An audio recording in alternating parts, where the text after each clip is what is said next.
Hello PSY207 Principles of Counselling Psychology students. So this is week 1, so a brief introduction. First of all, by now most of you will have flipped through the subject guide, whether you got it in hard copy or you got it from the help site.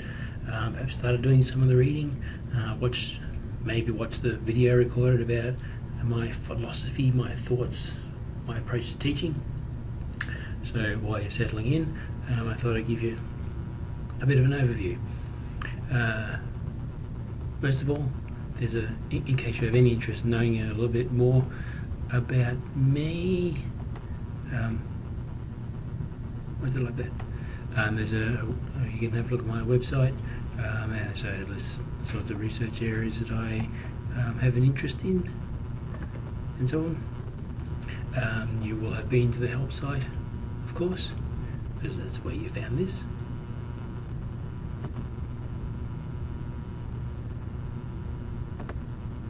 Just give me a moment here.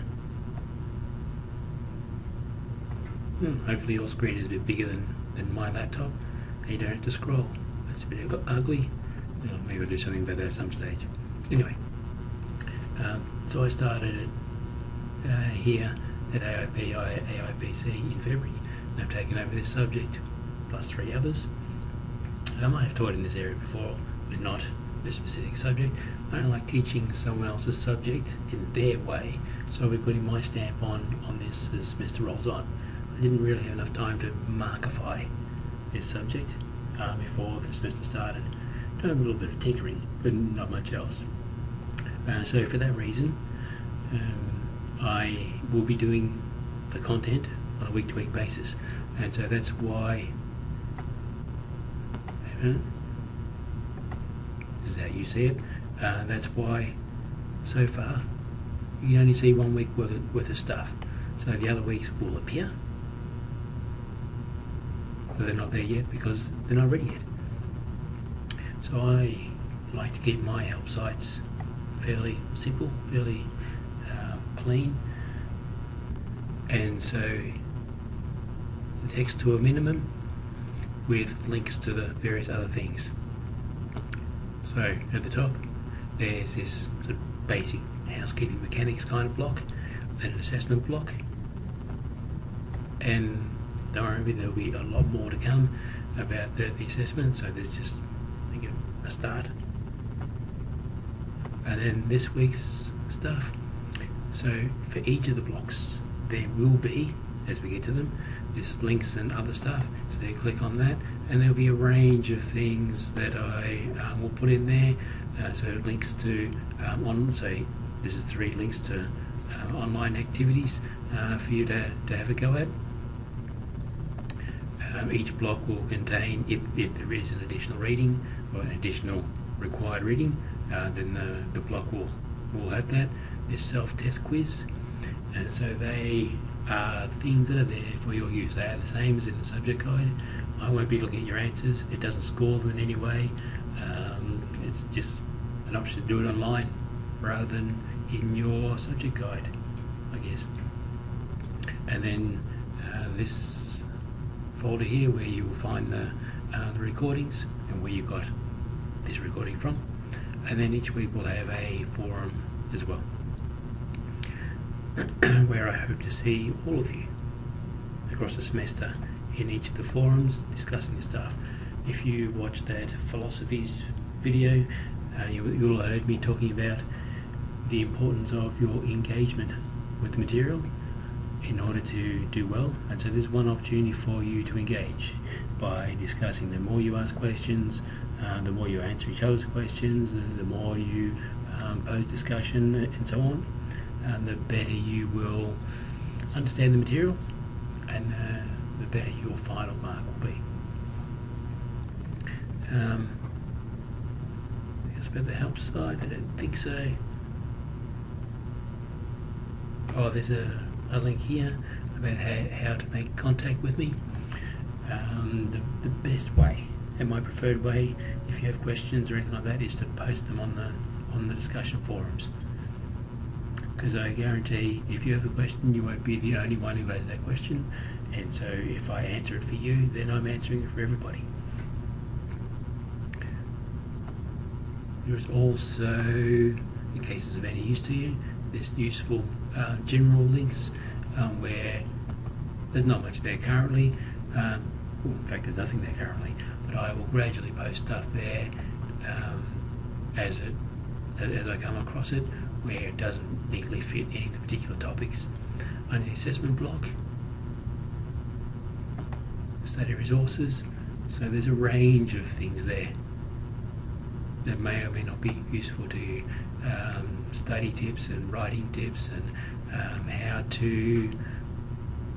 There would be an APA writing site there somewhere. Anyway, check it out when you've got a moment.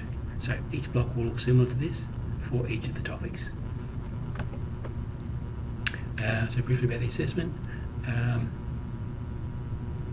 3 items. The first one, a 20-minute presentation about the evolution of one approach to counselling or one approach to psychology. So you choose that out of the 11 or so approaches that are in the textbook. So it's up to you which one you choose, and you make a presentation. There'll be more detail about this to come very shortly, but that presentation isn't live, so you won't be presenting on to the class or anything like that. You'll record your presentation. So use, for example, PowerPoint. PowerPoint allows you to do that, and you can just record directly into PowerPoint. So create yourself a PowerPoint file for your assignment and record your voice directly into it. So that's the equivalent of, well, it's basically what I'm doing right now. Or if you prefer, you can record yourself doing so. Use a webcam, for example, and record your face while you're doing the presentation, with or without slides, etc.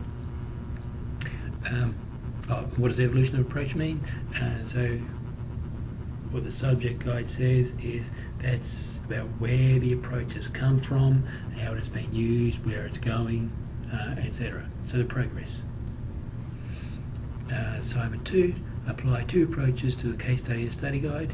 So within the study guide, there's a case study, and you choose 2 of the 11 approaches that we'll be covering, and you apply them to that case study. And then the exam.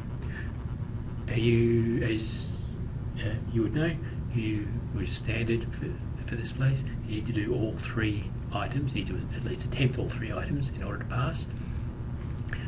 You don't necessarily have to pass all 3, but the total overall must be at least 50% in order for you to pass the subject. I already mentioned self-test quizzes. Well, okay, so a bit of content now out of the first week of stuff. So generally speaking, the research suggests that around about 75% of people improve with some kind of psychotherapy, but around about 5% actually get worse, and so they would have been better off to have not had any therapy at all, any counselling at all, and better to have been left alone. And that includes the extreme cases of repressed or recovered memories. So this is where essentially, and might come up again later in the semester, but essentially that's where the therapist has not necessarily intentionally implanted memories in the client.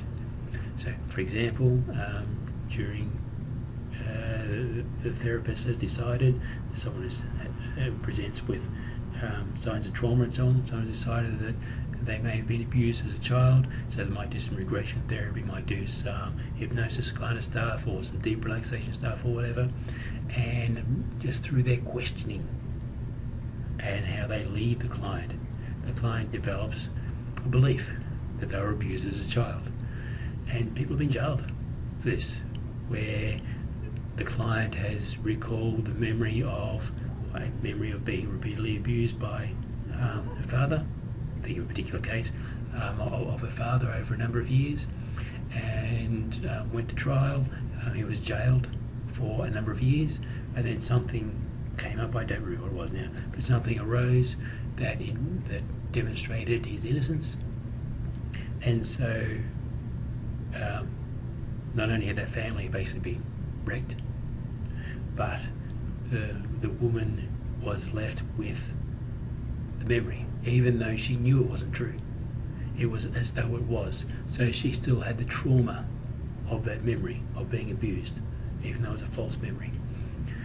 And all through the doing of a psychologist.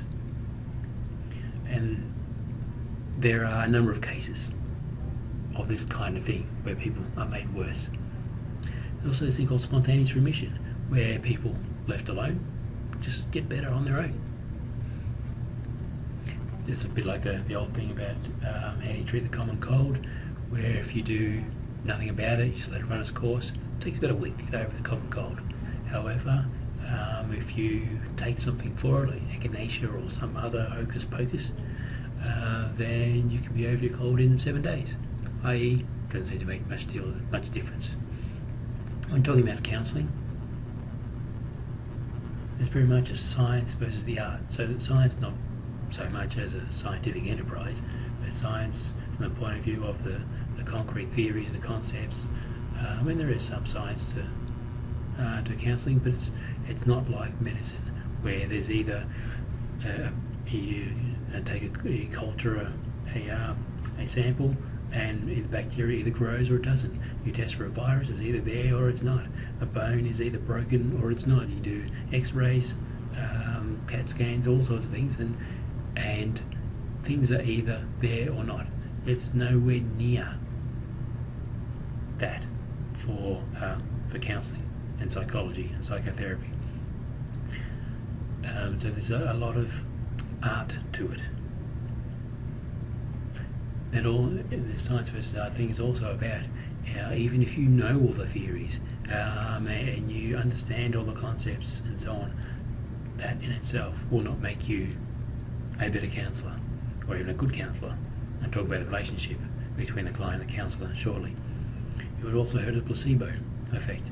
So that's where if you believe you are being treated and that treatment should improve you, then plenty of people, it doesn't work with everybody, but plenty of people do get better just due to the belief. And there have been cases, plenty of cases, like the whole sugar pill thing and so on, even to the extent, for example, of people being wheeled in the surgical theatre, given anaesthetic, opened up, and the surgeon stitches them back up, wheeled back into recovery, so that when the patient wakes up, they see they've had surgery because the stitches are there, even though the surgeon did nothing, and whatever the problem was, they get better. That sort of stuff has happened, and it's still not properly understood how the placebo effect actually works. Although some recent research is shining more of a light on the mechanisms of placebo effect. There's also the nocebo effect, where you can also get worse if you believe that you are being exposed. So, for example, that is thought to be behind a lot of the complaints from people who live near wind turbines, where they believe wind turbines will make them ill, and they become ill. The science is still not completely settled on that, but most of the research, except for something relatively recently, most of the research suggests that wind turbines have no ill effects. But the new stuff recently about a below threshold effect that may be a mechanism for why some people get ill. Anyway, that's beside the point. All the research. We were looking at 11 different approaches in the text across the semester, and it is generally accepted that no particular approach is best, and for that matter, no particular approach is better or worse than the others. They're just 11 different approaches. What does seem to be the case is what is best is having an eclectic or integrated approach, where you mix and match the bits and pieces, that you take whatever elements of a variety of approaches and you apply them to whatever best suits that particular client you've got for that particular session with that particular complaint, and so on. And remaining flexible and adaptable are important, but in order to be eclectic, in order to be integrative, in order to be flexible and adaptable, you have to understand the various approaches. Even if you end up practicing with one or a couple main ones, one's not enough really, but if you end up preferring a couple of main ones, it's still useful to have an understanding of other approaches so that you can mix and match and be more eclectic and adaptable, and therefore be a better fit for more clients, and so on. So that's one reason for covering a variety of approaches. I'll just briefly mention labelling. You surely will have come across and talked about labelling before, and stigma, and the idea of the self-fulfilling prophecy, where, and this fits with the placebo stuff I was talking about a moment ago. Self-fulfilling prophecy is basically where what you believe will happen. So, for example, plenty of people have heard examples of, for example, the naughty kid in class at school, where the teacher develops a recognition that this kid is disruptive and so on, and labels that kid as being disruptive and as naughty, etc. And if there's chatter while the teacher's back is turned, or if there's misbehaviour or something bad happens or whatever, then the teacher automatically first looks to that student. And no matter what that student says, it wasn't me, miss, no matter what that student says, that they are more likely to be blamed for it. And so, because of that, the student develops this understanding, well, if I'm always going to get blamed for everything that goes wrong, if no one's going to listen to me when it wasn't my fault, then if I'm going to be known as a naughty kid, then I might as well be the naughty kid. I might as well play up, act out, etc. And so it becomes a self-fulfilling prophecy. And this works in the positive direction as well, where expectations have a significant impact on outcomes. So plenty of research has been done in the sports psych field, for example, where the coach's expectations about a particular student, a particular athlete, have a big impact on how well that athlete does. In the same way with kids, the more you expect of them, either as a teacher, as a parent, as a coach, or whatever, the more you expect of them, the better they will perform, the better they will do. In the same way, the more you expect of your clients, and so the more positive attitude you have towards your clients and what they can achieve, the more they will achieve. So it becomes a self-fulfilling prophecy. So if you don't expect your clients or a particular client to do particularly well, or to grow particularly far, or to make particular changes or whatever, then they're much less likely to do so. And of course, misdiagnosis. As I mentioned before, psychology is nothing like medicine, where things are either present or absent, and it's much easier to make measurements and so on. And indeed, there's so much overlap in the DSM, the Diagnostic and Statistical Manual, in the signs and symptoms that are supposed to be present, or for a particular disorder. There's so much overlap between so many disorders that misdiagnosis is easy. We'll mention all those concepts again at various times. In the first chapter of the text, Corey, the author, suggests that it's a good idea for the therapist, for the counsellor, to be a client. And there's a number of reasons why that is a good idea, but one set of reasons that Corey talks about is that it gives the counsellor a greater understanding of what it's like to be a client. So the anxiety of seeking help, and of disclosing, so telling things to someone who's basically a stranger, and those things might be embarrassing, they might be shameful, put the individual in a bad light, etc. And so there's a lot of stress, a lot of anxiety in revealing so much depth about yourself. Accepting that you do need help, accepting that you're not as good or as stable or as nice or whatever as you'd always thought yourself to be. The process of self-examination takes courage to look deep within yourself and examine what is good and what is bad about you, etc. And the process of change is difficult, and growth. And you just consider the percentage of New Year's resolutions that are actually followed through, or alternatively, this percentage of New Year's resolutions that are abandoned within hours, days, weeks, months of making them, and that in itself is an indication of how difficult it is to make change.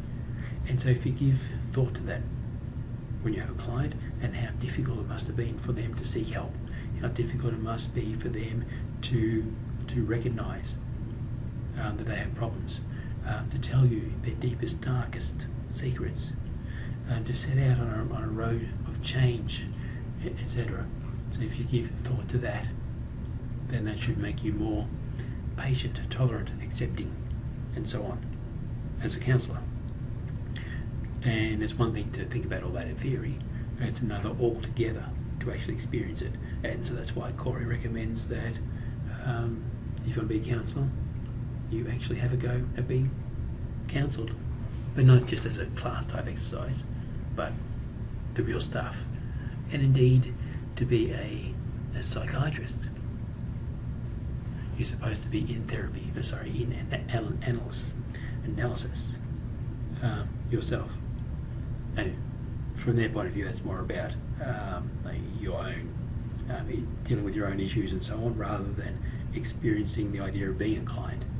But similar sort of thing. To be in a, Corey also talks about the aspects of being an effective counsellor. So one is to set an example. If you are not willing to change, if you are not willing to put your own advice, your own sort of thing you're selling to the client, you're not willing to put that into effect yourself, then it's unrealistic for you to expect your client to do it. So, if, for example, i.e., if you're screwed up, then how can you expect a client to think that you are going to be able to help them? If you are overweight, why would a client think you'd be able to help them with their obesity? If you have relationship problems, so if you have a bad relationship, how can you expect to help someone else who comes to you with relationship problems, etc.? So, set the right example.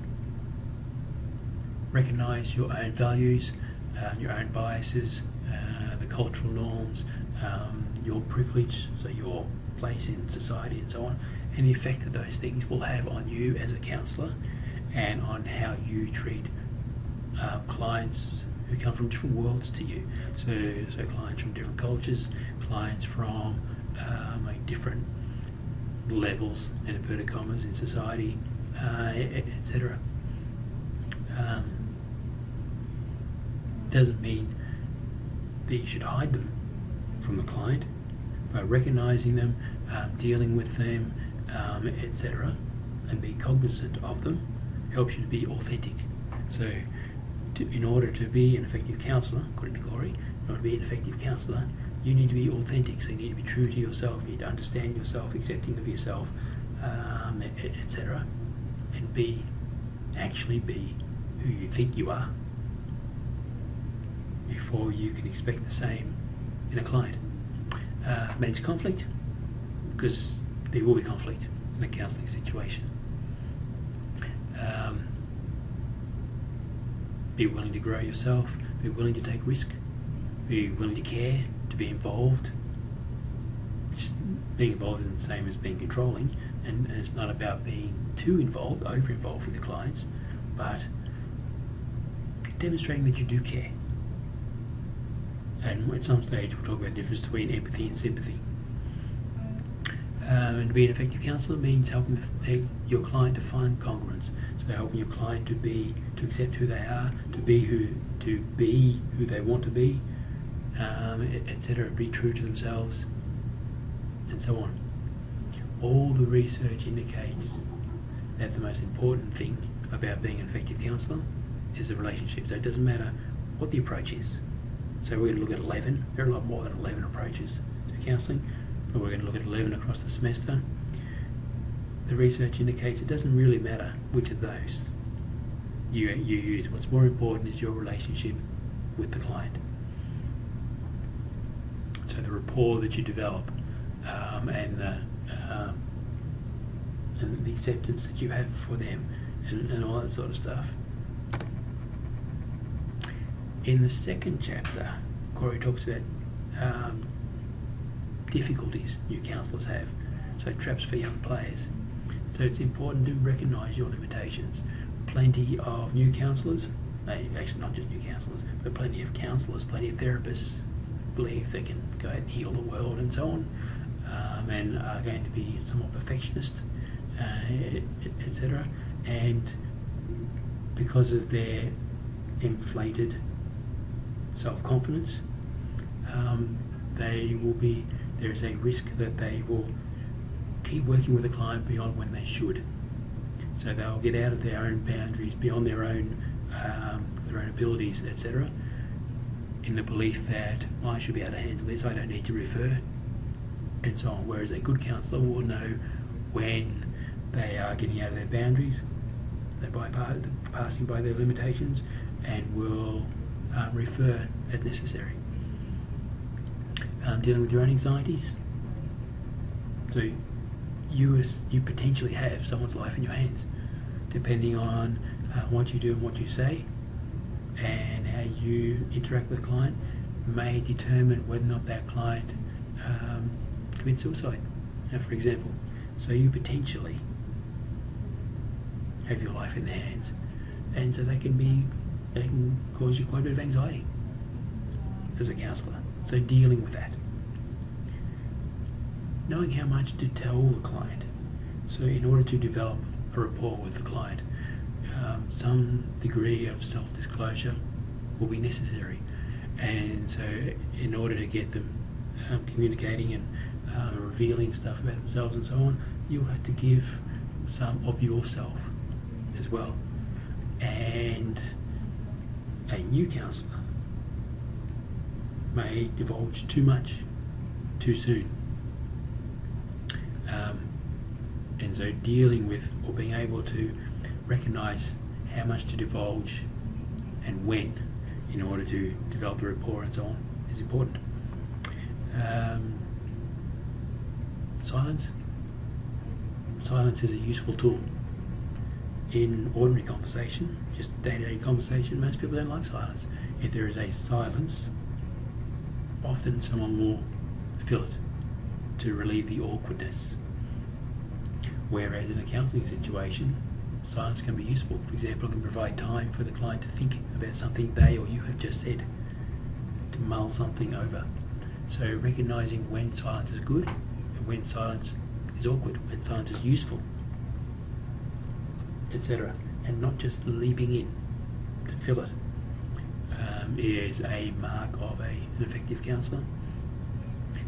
You're bound to have clients at some stage that are demanding. So dealing with that, and clients who expect too much and want too much of you. Client commitment, as I mentioned before, change is difficult. Change is hard, and so getting clients to commit to that. It's very easy to become frustrated with clients, to become impatient with clients, because you can see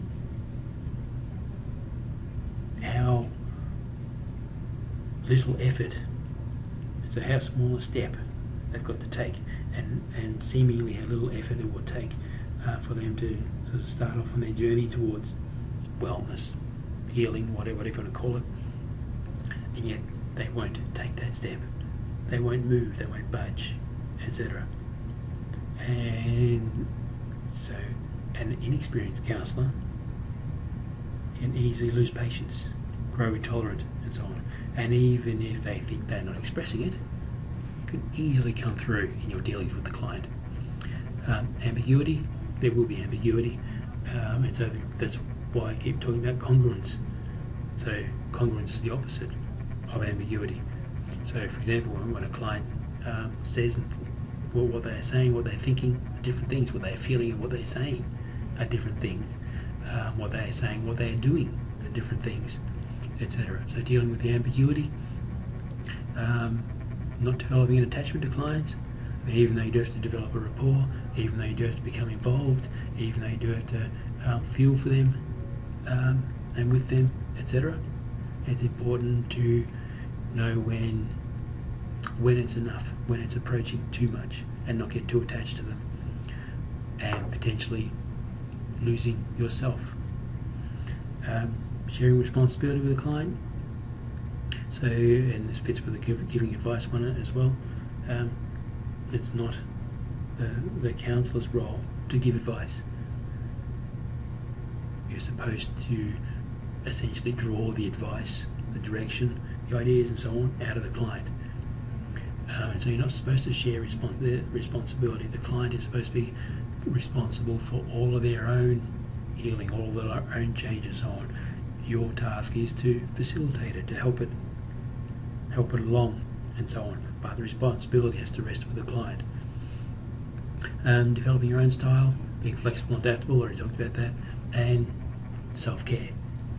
Because if you are not in a healthy place, if you're not in a happy place and so on, then you're not going to be particularly useful to your clients. So we'll talk about self-care in more detail later, probably towards the end of the semester, and you're bound to cover it in other subjects. But it is critical. There's a reason why when they give the in-flight safety demonstration, they say if cabin pressure drops and the masks fall from the ceiling, put yours on first and make sure yours is well fitted before you help anybody else.